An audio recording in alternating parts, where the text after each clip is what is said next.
Magandang gabi sa iyo, Idol. Maraming salamat sa iyong comment.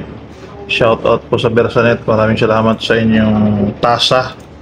Yung tasa ko po ay donate ng Bersanet. Yung sinasabi mo, Idol, ay tama naman. Yun nga lamang, yan po ay para sa high risk apprehension. Magkaiba po ang protocol sa low risk at high risk apprehension.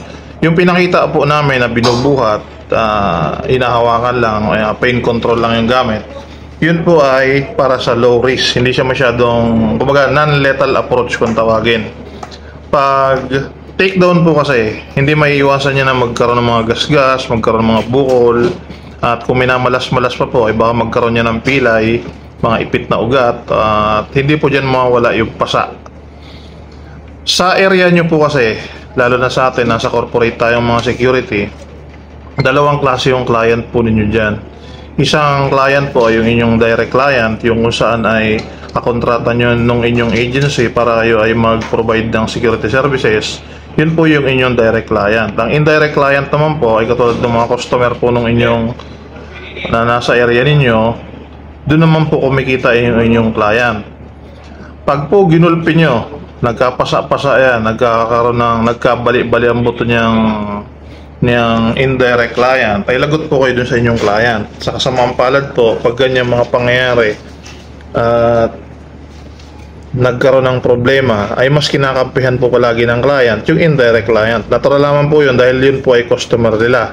Sabi nga ay customer is always right, at pinangangalagaan din nila yung reputasyon ng kanilang kumpanya.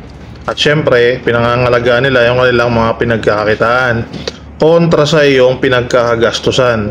Papapaltan ka lang, requestan ka ng bago, sabihin na, padala nyo po ako dito ng yung gwardyang hindi nang bubugbog, yung marunong mag-aresto, yung alam yung application ng low risk apprehension at high risk apprehension.